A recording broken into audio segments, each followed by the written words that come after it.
네, 시장 전반적인 지수의 흐름 자체에는 큰 변화가 없습니다. 다만 외국인 거래소 시장에서의 순매수 규모가 점차 늘어나고 있는 반면에 코스닥 시장에서는 또 순매도 규모를 키우고 있어요. 코스닥 시장에서 131억 원이라고 하자면은 코스피 시장에는 1,300억 원 가량 되는 걸로 우리가 예상을 해볼 수가 있는데 코스닥 시장을 이렇게 팔고 있는 이유가 어디 있다고 보시는지 그리고 선물 시장에서는 또 순매수에 나서고 있거든요. 이러한 수급을 중심으로 좀 짚어주시죠. 일단은 이제 코스닥을 말씀을 드린다면 어떤 코스닥 시장에서도 단기간에 어떤 패닉 셀링이 나타났었죠. 기관들 일부 손절성 매도 물량을 비롯해서 일부 또 스몰캡 펀드의 청산 이런 부분들도 이제 연출이 됐었는데 코스닥 시장은 한 번 더 반등을 주었다가 밀릴 자리가 있다라는 거죠. 그리고 무엇보다도 지금 상대적으로 보면요.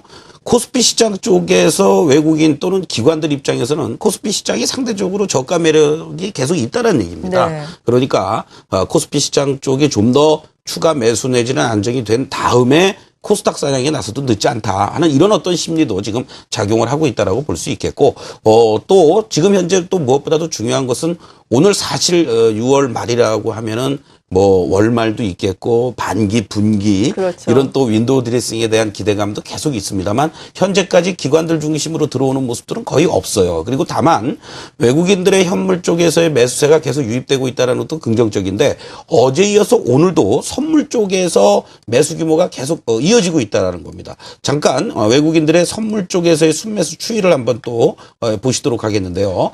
지금 계속해서 아침부터 안정적인 선물 쪽에서의 환매수 또는 신규 매수가 들어오고 있다는 것은 어떤 시장의 베이시스를 안정화시켜주면서 비차익 쪽을 중심으로도 외국인들의 매수세가 충분히 들어올 수 있는 여건을 만들어주고 있다는 겁니다. 바로 이러한 부분들. 그러니까 차익 쪽도 매도가 나오지 않고 매수가 들어올 수 있는 여건을 만들어주고 그리고 비차익 쪽을 중심으로 해서도 외국인들의 바스켓 매수가 들어올 수 있는 그런 어떤 흐름들이 계속 나타난다는 것은 시장의 외국인 중심의 어떤 수급이 조금 더 이어질 수 있는 그런 여지가 충분히 있다. 이렇게 말씀을 좀 드릴 수가 있겠고 특히 코스닥 시장이 또 흔들리는 이유 중에 하나는 아까 삼성전자의 어떤 움직임이 연속성이 있게 탄력을 지금 못 보여주고 있죠. 그러다 보니까 그 그늘에 있었던 IT 부품 관련주들이 오늘은 전체적으로 또 흔들리는 모습들이 나타나고 있다는 겁니다. 그나마 셀트리온을 중심으로 해서 일부 바이오 쪽들의 움직임들이 매수가 나서고 있고 방어를 해주고 있습니다만 아직 그걸로 전체 코스닥의 어떤 분위기가 끌고 올라가기에는 조금 역부족인 상황이다. 이렇게도 여러분들 보시면 좋을 것 같습니다.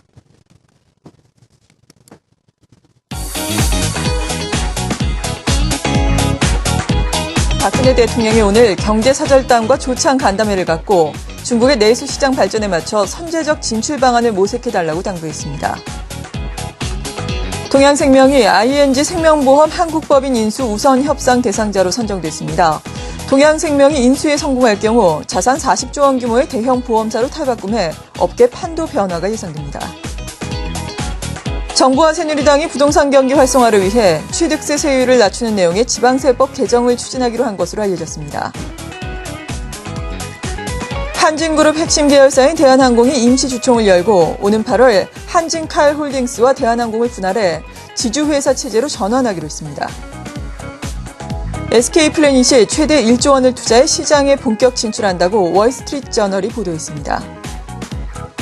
내년도 최저임금 협상이 법정 시한인 지난 27일 노사 간 입장 차이를 좁히지 못해 협상이 결렬됐습니다.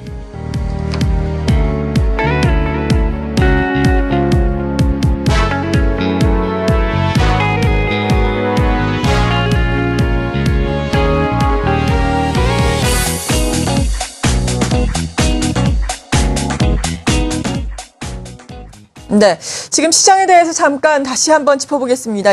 이번에는 업종별 흐름을 좀 살펴보겠는데요. 물론 시장이 좋으니까 대부분의 업종이 상승세를 보이고 있습니다. 특히나 통신주들 역시 통신업종 지수가 2.32% 오름세를 나타내고 있는데 하지만 안에 종목별로 보자면 좀 차별화 양상이 나타나고 있죠. 그렇습니다. 대표적으로 이제 SK텔레콤도 KT, LG U+, 이렇게 이제 우리가 볼 수가 있겠는데 이제 미래창조부에서 주파수 활동 방안과 관련돼서 이제 거의 방침이 정해졌죠.